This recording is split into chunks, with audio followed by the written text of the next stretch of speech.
Son of God surrounds his sin. He will deliver them. He will deliver. Saludos, queridos hermanos. Les saludo en el amor y en la paz del Señor, esperando y confiando en Él, que todos estén bien junto a sus familias. Él se encarga de que estemos bien. Él se encarga de guardarnos y de protegernos. Les invito una vez más a que podamos introducirnos en el estudio de la primera carta de Juan. Hoy vamos a estudiar el capítulo 4, versículos 1 al 6.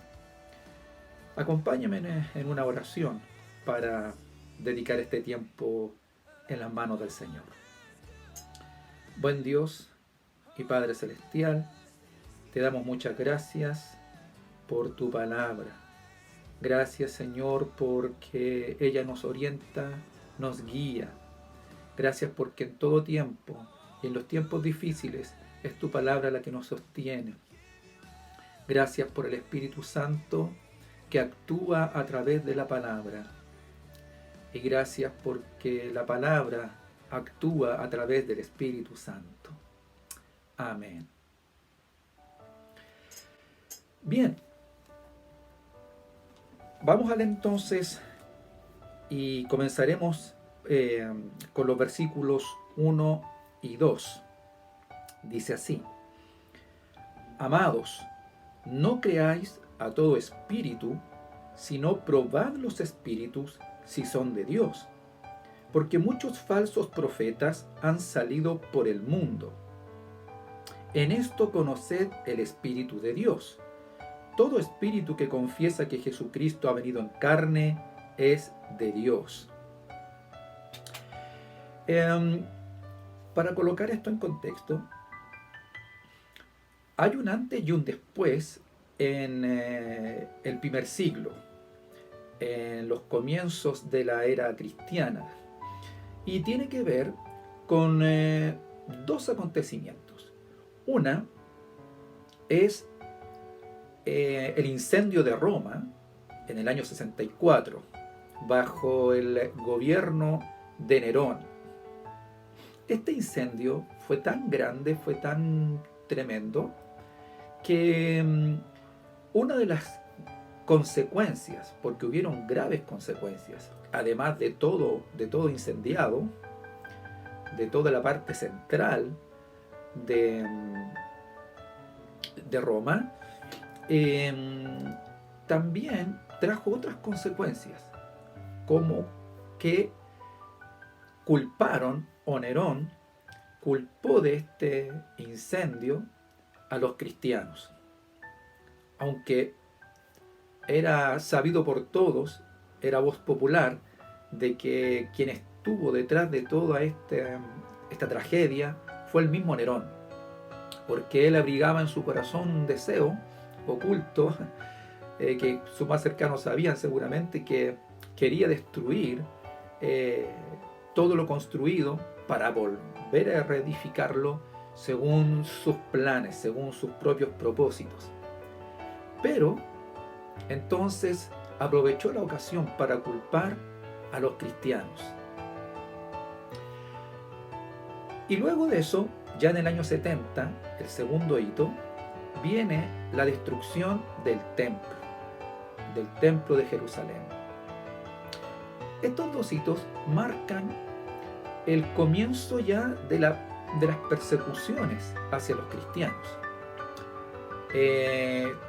culpándoles por el incendio, y luego con la destrucción del templo, los cristianos se vieron en la obligación de huir, de comenzar a salir de Jerusalén.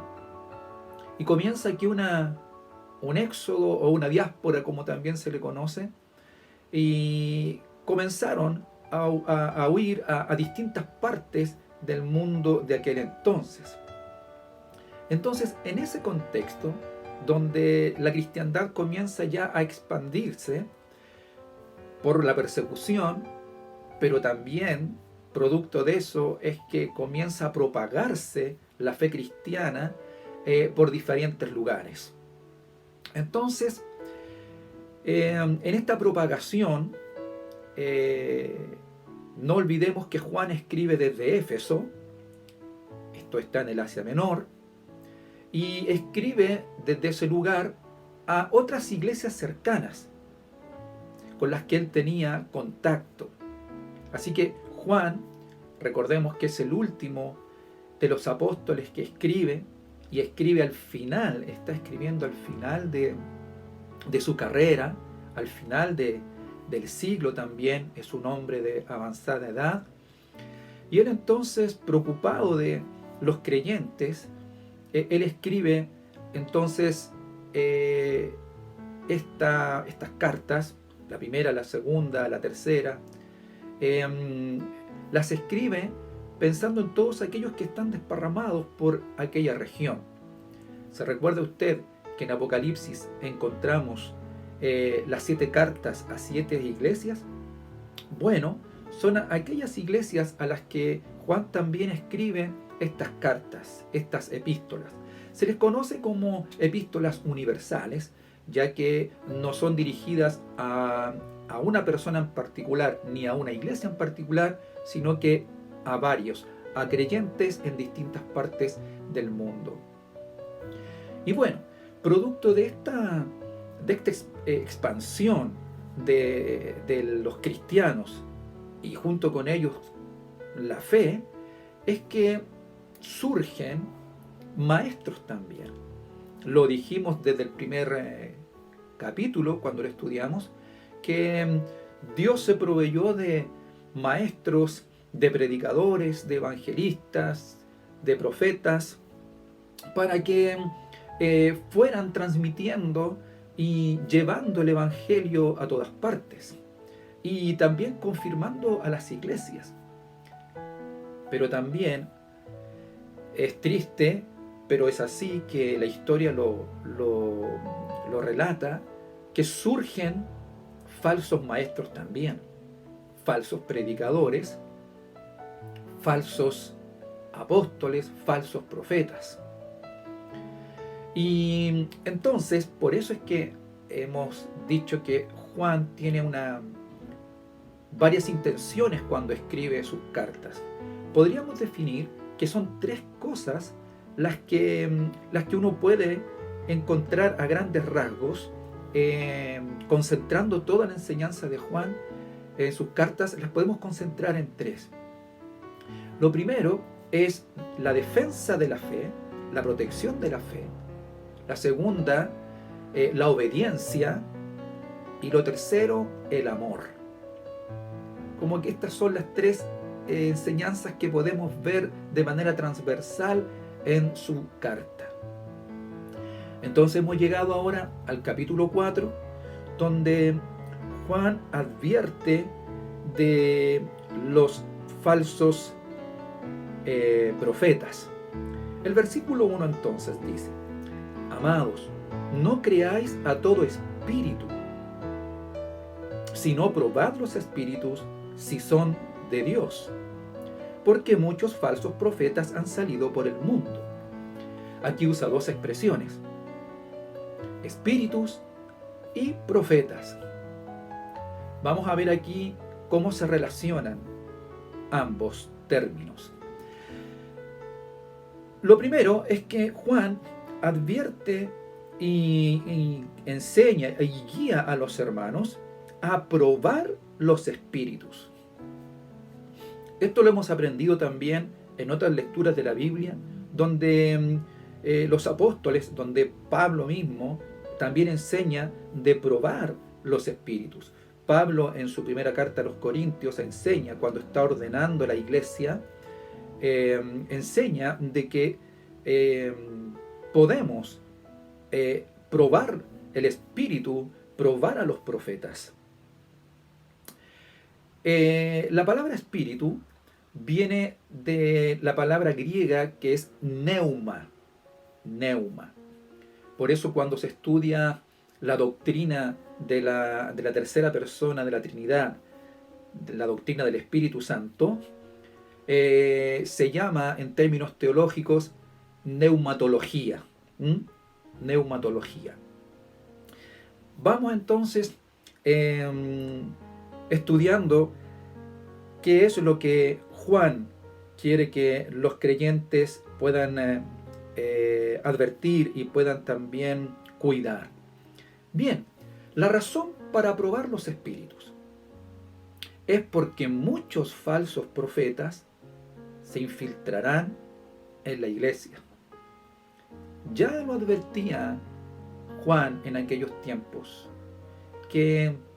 y también Pablo y también Jesucristo, que al final de los tiempos, que en los posteros tiempos, en los tiempos del fin, se infiltrarían en las iglesias falsos profetas.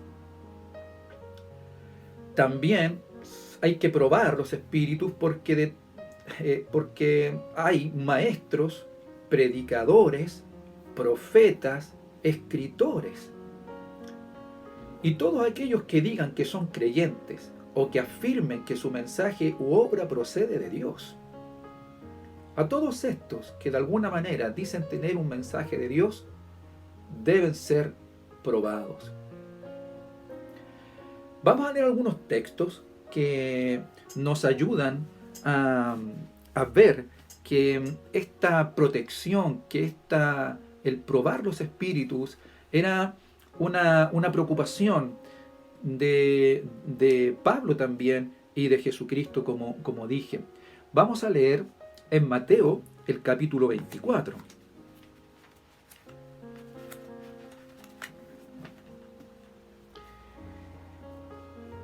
En Mateo capítulo 24, cuando Jesucristo ya está enseñando sobre las cosas que sucederán al final de los tiempos, cuando enseña sobre las señales antes del fin, el versículo 11 dice, palabras de Jesús, y muchos falsos profetas se levantarán y engañarán a muchos. Esto es lo que dice Jesús. Falsos profetas que se levantarán y engañarán a muchos. Primera de Timoteo, Pablo, escribiéndole a este joven Timoteo, también le advierte sobre este asunto. El capítulo 4 y el versículo 1 dice así: pero el Espíritu dice claramente que en los postreros tiempos algunos apostatarán de la fe, escuchando a espíritus engañadores y a doctrinas de demonios. Fuerte. Aquí encontramos que Pablo incluye otros términos, que en los posteriores días, en los posteriores tiempos, algunos apostatarán de la fe. Sí. En este cuadro de personas o de conceptos o nombres que también hemos estudiado antes con Juan, donde aparecen espíritu de anticristo, espíritu de error, falsos profetas, lobos rapaces. Todo esto tiene que ver con lo que Pablo diría a Timoteo, la apostasía. La apostasía. La apostasía es una señal de los últimos tiempos. En segunda de Timoteo, en la segunda carta que Pablo escribe a Timoteo, el capítulo 4 también, versículo 3 y 4 dice: porque vendrá tiempo cuando no sufrirán la sana doctrina, sino que teniendo comezón de oír, se amontonarán maestros conforme a sus propias concupiscencias, y apartarán la verdad del oído, y se volverán a fábulas. Aquí habla de falsos maestros. Veamos lo que dice Pedro también, uno de los connotados apóstoles que escribe, y en su segunda epístola, su segunda carta, el capítulo 2, verso 1 y 2, dice así: pero hubo también falsos profetas entre el pueblo. Esto está respaldando lo que hemos leído de Juan, que la apostasía, que este espíritu de apostasía se verá fuertemente reflejado en los falsos maestros, en los falsos profetas, y que estos estarán dentro de las iglesias, estarán entre el pueblo. Continúo leyendo: como habrá entre vosotros falsos maestros, dice Pedro, que introducirán encubiertamente herejías destructoras, y aún negarán al Señor que los rescató, atrayendo sobre sí mismos destrucción repentina. Y muchos seguirán sus disoluciones, por causa de los cuales el camino de la verdad será blasfemado. Es fuerte, pero son la realidad. Así que el Señor se ha encargado, Dios se ha encargado de advertir a su pueblo a través de sus siervos, de boca de Juan, de Pablo, también de Pedro. Y las falsas enseñanzas o la falsa maestría puede aparecer a través de un maestro falso, un predicador falso, un profeta falso y hasta un escrito falso. Recuerde que la Escritura dice que si alguno escribía alguna carta como si fuera parte nuestra, dijeron los apóstoles, que no había que creerlo. Entonces, a través de la misma Escritura, de escritos, podía llegar falsas enseñanzas. De esto tenemos que tener cuidado también en nuestros tiempos, porque lo que sucedía en esos días sucede hoy también, porque es una señal de los últimos tiempos en los cuales estamos nosotros también inmersos en este final de los tiempos. Que el Señor también nos ayude de la lectura, de la literatura que compramos, de la literatura que adquirimos, de la literatura que leemos, porque también debe ser probada, porque a través de ella también hay mucha falsa enseñanza. El éxito, los milagros o aparente unción no deben aceptarse como prueba de que sus doctrinas o enseñanzas son verdaderas. A veces resulta ser que nos confunden o podrían confundir a la iglesia las manifestaciones de poder o manifestaciones de milagros o aparente unción. Y hay que aclarar que no necesariamente estas manifestaciones están respaldando una doctrina correcta o una doctrina verdadera. Vamos a leer en Gálatas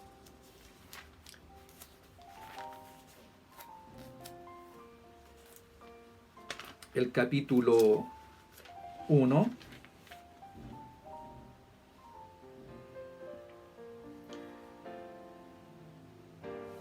Y versículo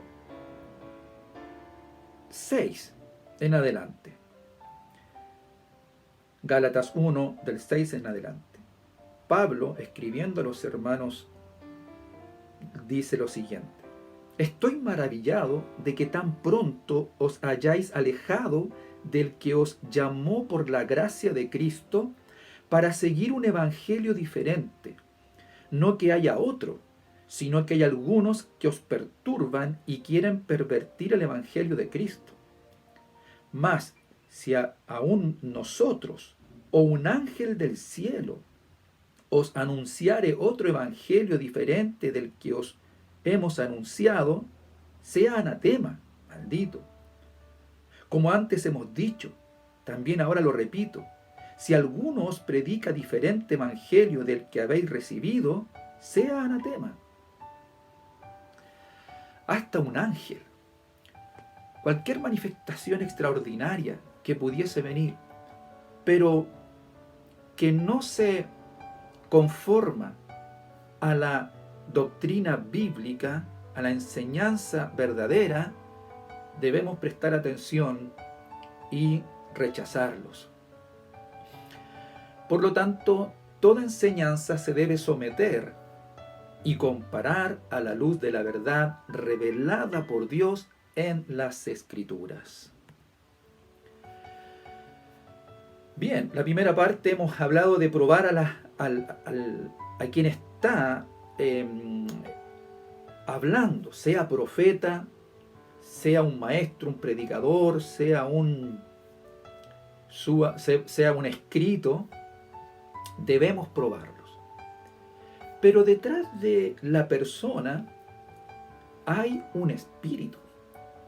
Eso leíamos en Juan, el capítulo, en la primera carta de Juan, y el capítulo 4 y versículo 1.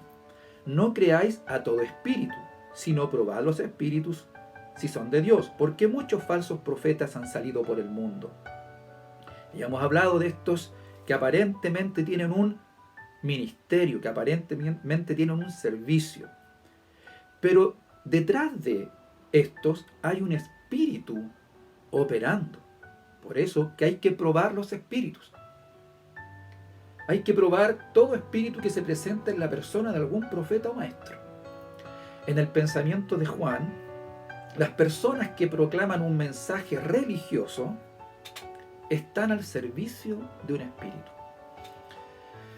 Ya sabemos todas las religiones que han habido y que hay en el mundo.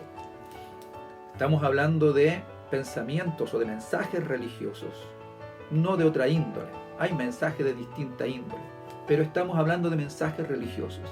Y Juan, en su concepción, en su pensamiento, él nos da a entender que detrás de cada mensaje religioso hay un espíritu obrando, estimulando, enseñando. Entonces, leemos y encontramos que en el versículo 2, Juan dice: y en esto conoced el Espíritu de Dios. Y también enseña del espíritu del error. El último versículo del que estamos estudiando hoy, el versículo 6, termina diciendo: en esto conocemos el espíritu de verdad y el espíritu de error. Entonces tengo acá marcado con negrita el espíritu de Dios y con mayúscula, para diferenciarlo del espíritu, que lo puse con minúscula, de error. Este espíritu de error, que también se le llama espíritu de engaño o espíritu de anticristo, ya lo hemos leído y hablan de una misma cosa. Ahora, por la boca del mensajero habla el espíritu de verdad, pero también por la boca de un mensajero habla el espíritu de error. Tenemos ejemplos en la Biblia. Gracias a Dios por todos los ejemplos que tenemos de cómo el Espíritu de Dios habla a través de la voz de sus siervos. Sí, el Espíritu de Dios ha hablado a través de los profetas y de los apóstoles y de todos aquellos verdaderos mensajeros. Pero también los falsos espíritus o los espíritus de error también hablan por boca de hombres. Recuerden que los discípulos, que Jesucristo mismo, tuvieron que reprender a falsos maestros, falsos engañadores, incluso que hacían milagros, pero no eran de Dios. Pablo el apóstol en alguna oportunidad tuvo que reprender a una chica a una joven muchacha, cuando éste junto a sus compañeros llegaron a un lugar. No le voy a decir para que usted pueda leer y estudiar, pero todos sabemos, y que iba pregonando delante de ellos, e iba diciendo: he aquí los siervos del Dios Altísimo. Aparentemente estaba haciendo una sana proclamación, pero Pablo vio en ella el espíritu que actuaba, el espíritu que la usaba como mensajera. Era el espíritu de error. Por medio del espíritu del hombre, porque acabo de decir que por medio de la boca de los hombres, tanto el espíritu de Dios habla como también el espíritu de error. Pero detrás de que el espíritu ocupe el órgano del ser humano como la boca, pero hay otra cosa, que por medio del espíritu de hombres, el espíritu de verdad habla. Así también por medio del espíritu de hombres, el espíritu de error también habla. ¿Qué quiero decir con esto? Que es más delicado aún. No es que solo un espíritu ocupa la boca de un hombre, sino que ese espíritu está haciendo contacto con el espíritu del hombre. Cuando se estudia la neumatología, la doctrina del espíritu, se estudia, ¿cierto?, primero la doctrina de Jesucristo, la doctrina del Espíritu Santo, y también los espíritus que son de error, los espíritus engañadores, y el espíritu también del hombre. Entonces, esto es lo que lo hace aún más complejo. Porque cuando el Espíritu Santo de Dios, hablemos del Espíritu de verdad, del Espíritu Santo de Dios, usa al hombre, usa a un creyente, usa su espíritu. Esto es algo extraordinario, esto es algo maravilloso, que el Espíritu Santo de Dios hace conexión con nuestro espíritu y que a través de nuestro espíritu entonces habla y ocupa nuestra boca. Pero así como esto es de hermoso y extraordinario, también es triste, muy triste, que el espíritu de error, el espíritu de engaño, también usa al espíritu del hombre.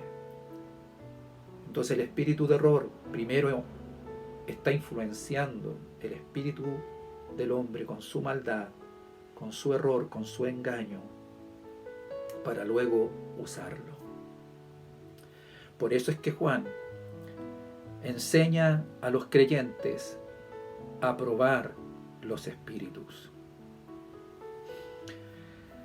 Sigamos y vamos a leer versículos 2 y 3. En esto conoced el Espíritu de Dios. Todo espíritu que confiesa que Jesucristo ha venido en carne es de Dios. Y todo espíritu que no confiesa que Jesucristo ha venido en carne no es de Dios, y este es el espíritu del anticristo, el cual vosotros habéis oído que viene y que ahora ya está en el mundo. ¿Por qué esta defensa de Juan? Porque hay una doctrina fundamental, de las muchas doctrinas de la fe cristiana. Una de las doctrinas fundamentales es la encarnación de Jesucristo. En teología se estudia como las dos naturalezas de Jesucristo, que Jesucristo es verdadero Dios y verdadero hombre. Esta parte de la doctrina de la fe cristiana es una de las doctrinas más potentes, claves y extraordinarias de la Escritura. Es una de las doctrinas más complejas en el sentido de que durante la historia fue muy debatida. Esta doctrina de las dos naturalezas de Jesucristo, verdadero Dios y verdadero hombre, se discutió durante los primeros 3 y 4 siglos. Luego del periodo apostólico, cuando viene el periodo de los padres de la iglesia, el periodo de la patrística, los cristianos tuvieron que discutir y llevaron este tema, esta doctrina, a concilios. Fueron varios los concilios que se realizaron en el tiempo, en un periodo de varios siglos, y en uno de esos, en el concilio de Nicea, se llevó a discusión esta doctrina, porque habían surgido quienes negaban la deidad de Jesucristo o negaban la encarnación de Jesucristo. Surge aquí la doctrina arriana, y donde la iglesia se vio con la urgente necesidad de establecer la ortodoxia, de establecer postulados que quedaran firmes y establecidos, que quedaran verdades establecidas. Fue un tiempo difícil donde tuvieron que hacer de esta doctrina dogmas. Vivimos tiempos donde ya se discuten los dogmas, donde se discute la ortodoxia. Y esto pasó en aquellos días también. La iglesia siempre ha tenido que aplicar y medidas producto de dificultades, producto de errores que comienzan a surgir en la historia.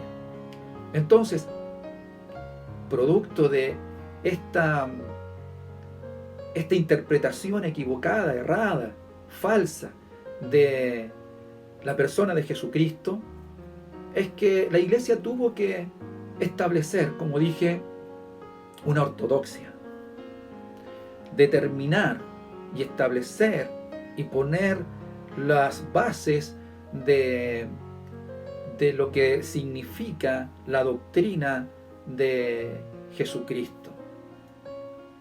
Y tuvo que entonces establecer dogmas, y son los que nos han seguido hasta nuestros días. Pero como he dicho, en nuestros tiempos hay doctrinas que se han puesto en discusión otra vez y en duda muchas de sus dogmas. Por ejemplo, para nosotros sigue siendo un dogma que Jesucristo vino en carne. Para nosotros sigue siendo un dogma que Él es Dios. Amén. Volviendo a aquellos días, estaban surgiendo en la época de Juan, todavía no era fuerte esta discusión. Aquí está floreciendo, está naciendo esta especulación con respecto a la persona de Jesucristo. Y se veía en los gnósticos, en los falsos gnósticos. Si bien es cierto, el pensamiento gnóstico ya se ve firmemente establecido, como dije, desde los siguientes siglos, segundo y tercer siglo, pero aquí en el primer siglo y al finalizar ya, en los tiempos de Juan, se ven los comienzos de este pensamiento. Ya aquí hay un proto-gnosticismo muy sutil, pero que ya está abriendo la puerta a estas dudas. Los gnósticos tienen muchos pensamientos de orden filosófico, inspirado por la filosofía griega, en diferentes respecto de diferentes cosas de la vida, una cosmovisión filosófica inspirada por la cultura griega, helénica. Y en cuanto a Jesucristo, no pensando en otras formas de filosofía que tenían frente a otras cosas, pero y pensando en Jesucristo puntualmente, ellos tenían dos formas de pensamiento básico. ¿Producto de qué? De que en su pensamiento filosófico ellos creían en un dualismo. Esto es una idea platónica y básicamente ellos pensaban que el espíritu es completamente bueno y la materia completamente mala. Por eso ellos lograban separar estos dos estados o estadios y ellos no se complicaban con pecar, porque ellos entonces decían que la materia, la carne, por esencia y completamente era mala, que por lo tanto no se podía culpar al espíritu por las cosas que el alma hacía, porque el alma inherente, porque el cuerpo, la materia inherentemente era mala, pero que el espíritu era completamente bueno. Entonces ellos los desconectaban absolutamente. Eso los llevaba entonces a tener vidas desordenadas, a hacer con el cuerpo cuanto pecado se le ocurriera, diciendo entonces que eso no afectaba en nada al espíritu. A grandes rasgos explicó esto. Entonces decíamos que respecto de la persona de Jesucristo, ellos tenían dos pensamientos generales. Primero, enseñaban que Jesús solo tenía un cuerpo aparente, parecía tener un cuerpo físico. Detrás de esto está este pensamiento, docetismo, ¿sí? Del griego dokein, que significa parecer o aparentar. Ellos decían que Jesús en realidad no tenía un cuerpo físico, un cuerpo de carne, huesos, sangre, como nosotros. Ellos decían que Jesucristo tenía un cuerpo aparente, fantasmal, una cosa extraña, que parecía cuerpo físico, pero que no lo era. Y luego, el segundo pensamiento es que el Cristo divino se unió al hombre Jesús en su bautismo y que antes que muriera en la cruz lo abandonó. A partir de eso después surgen otras doctrinas falsas como el adopcionismo, donde enseñaban de que precisamente el Cristo del cielo viene a la tierra y adopta a este hombre Jesús, a este Jesús de Nazaret, lo adopta. ¿Y cuándo se produce eso? En su bautismo. Entonces ellos dicen que cuando Jesucristo fue para ser bautizado por Juan el Bautista en el Jordán, entonces ellos dicen que en ese bautismo, entonces el Cristo divino vino y se posesionó, tomó el cuerpo de este Jesús humano, este Jesús hombre. Pero que, como ellos también enseñaban de que Dios no puede morir, porque es Dios, entonces cuando Jesús fue crucificado, en ese momento el Cristo lo deja, lo abandona. Entonces el que muere en la cruz no es Cristo, el Cristo del cielo, sino solo el hombre. Ya hemos enseñado de esto en otras ocasiones, pero es bueno una vez más recordar que la cristología, la doctrina cristológica, nos enseña toda esta experiencia de la encarnación del Hijo de Dios. Juan mismo en su Evangelio, en el capítulo 1, nos habla de que en el principio era el Verbo, y el Verbo era con Dios, y el Verbo era Dios. Nos enseña que este Verbo se hizo carne y habitó entre nosotros, y que vimos su gloria, gloria como la del unigénito del Padre. La cristología nos enseña de la vida de Jesús, que estuvo entre nosotros. Y mire qué interesante, porque el esfuerzo, el propósito de Juan de desenmascarar estas falsas enseñanzas, a estos falsos profetas o falsos maestros o anticristos, precisamente es por este conflicto de no reconocer que Jesucristo había venido en carne. ¿Se recuerda cómo comienza la primera carta de Juan en el capítulo 1 y versículo 1? Lo voy a leer.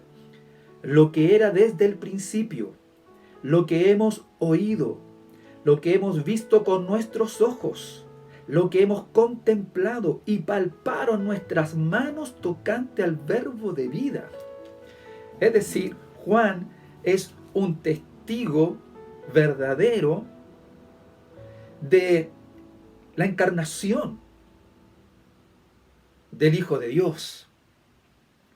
Porque él dice que lo vieron con sus ojos, lo oyeron hablar, lo contemplaron y lo palparon con sus manos.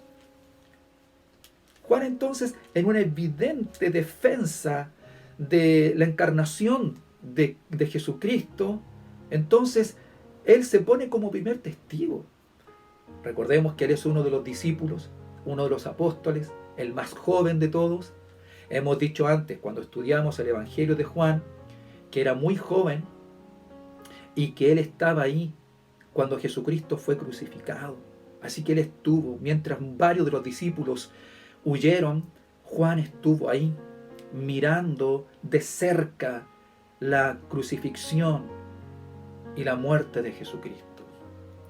Juan puede dar fe de que Jesucristo era real y que tenía un cuerpo real, porque en sus años de ministerio de Jesús, en los 3 años de ministerio aproximadamente, Juan caminó junto a él, junto a los otros discípulos, comieron junto y con él. Recuerden que Juan tenía una cercanía con Jesús. Recuerde que este discípulo, al cual Jesús llamaba el discípulo amado, se recostó en su hombro en uno de los momentos de intimidad, cuando todos los discípulos estaban con Jesucristo cenando. Así que Juan da fe de que Jesucristo era verdaderamente hombre. Por lo tanto, se esfuerza y se esmera en defender esta verdad doctrinal frente a estas afirmaciones falsas del gnosticismo. Continuemos. Vamos a leer entonces ahora el versículo 4 al 6. Hijitos, vosotros sois de Dios y los habéis vencido, porque mayor es el que está en vosotros que el que está en el mundo. Ellos son del mundo, por eso hablan del mundo y el mundo los oye. Nosotros somos de Dios. El que conoce a Dios nos oye. El que no es de Dios no nos oye. En esto conocemos el espíritu de verdad y el espíritu de error. La versión de la escritura, la NBI, dice en el verso 4: ustedes, hijitos, son de Dios y han vencido a esos falsos profetas, porque el que está en ustedes es más poderoso que el que está en el mundo. Sí, el que está en ustedes es más poderoso. ¿Quién es? El Espíritu Santo. Ya Juan lo viene hablando. Y el Espíritu Santo, y Juan comienza diciéndonos en este verso: vosotros sois de Dios. Eso dice en la Reina Valera del 60.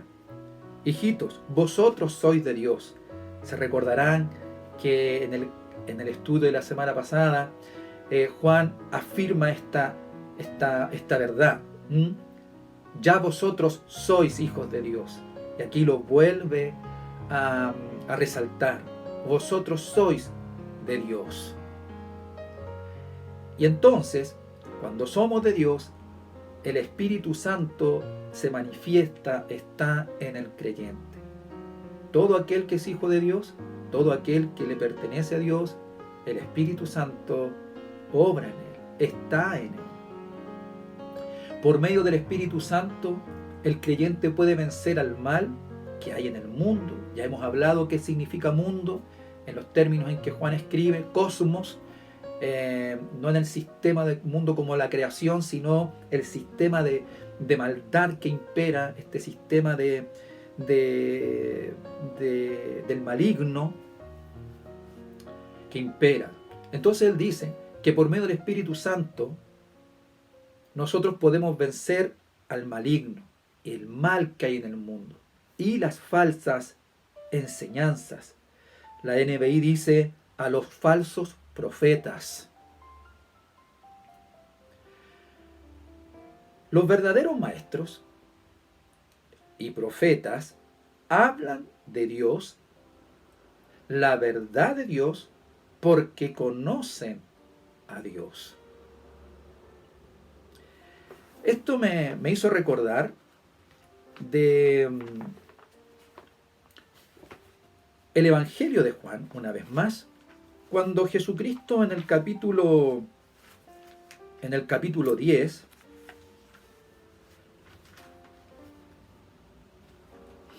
enseña sobre la parábola del redil. Y el versículo 1 del Evangelio de Juan de capítulo 10 dice: de cierto os digo, el que no entra por la puerta en el redil de las ovejas, sino que sube por otra parte, ese es ladrón y salteador. Mas el que entra por la puerta, el pastor de las ovejas es. A éste abre el portero, y las ovejas oyen su voz. Y a sus ovejas llama por su nombre y las saca. Y cuando ha sacado fuera todas las propias, va delante de ellas, y las ovejas le siguen porque conocen su voz. No puedo dejar de relacionar esta enseñanza, esta parábola de Jesús del redil, porque lo que Juan nos quiere enseñar a través de esta parábola de Jesucristo es que las ovejas, dice, oyen su voz y le siguen porque conocen su voz, la voz del pastor. Y esto es a través del Espíritu Santo. Es porque el Espíritu Santo está en nosotros. Si no estuviera el Espíritu Santo en nosotros guiándonos, podríamos ser presa de todo engaño. Pero gracias a la acción, a la actividad del Espíritu Santo en nuestra vida, es que nos guía y nos enseña, y entonces podemos distinguir la voz y podemos seguir la voz, porque conocemos de quién es esa voz, la voz del buen pastor. Pero este texto de Juan 10 continúa en el verso 5 diciendo: mas al extraño no seguirán, sino huirán de él, porque no conocen la voz de los extraños. Esta alegoría que Jesús dijo, varios de los presentes no lo pudieron entender. Pero hoy nosotros podemos entenderla. Y gracias al Señor, porque es una realidad para nosotros. ¿Por qué? ¿Por qué podemos conocer a Jesucristo, al buen pastor, reconocerlo? Por la obra del Espíritu Santo. El que está en nosotros es más poderoso que el que está en el mundo. El Espíritu de verdad. Hay un solo Espíritu de verdad. Sí. Así como podemos decir con firmeza y con certeza que hay un solo Espíritu de verdad, así también es como hay un solo espíritu de anticristo. El Espíritu de verdad es el Espíritu de Dios, el Espíritu Santo, para que no nos confundamos. Son tres formas de expresión que señalan a uno solo, a esta tercera persona de la Trinidad.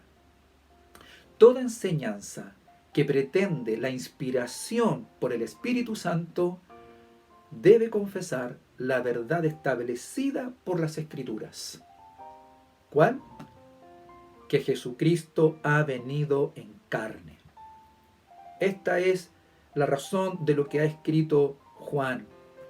La profecía que no es cristocéntrica está desaprobada.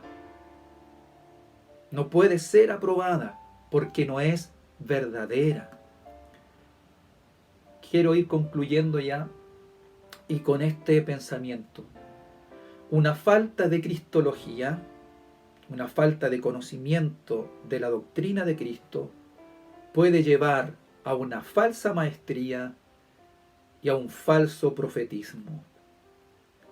Hermanos, solo el Espíritu Santo nos lleva a toda la verdad.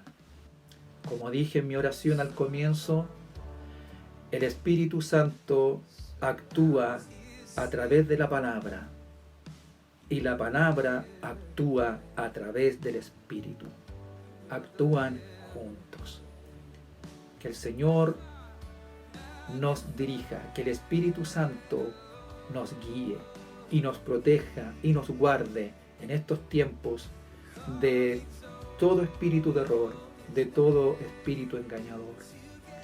Pero gracias a Dios, porque el que está con nosotros es más poderoso que el que está en el mundo. Amén.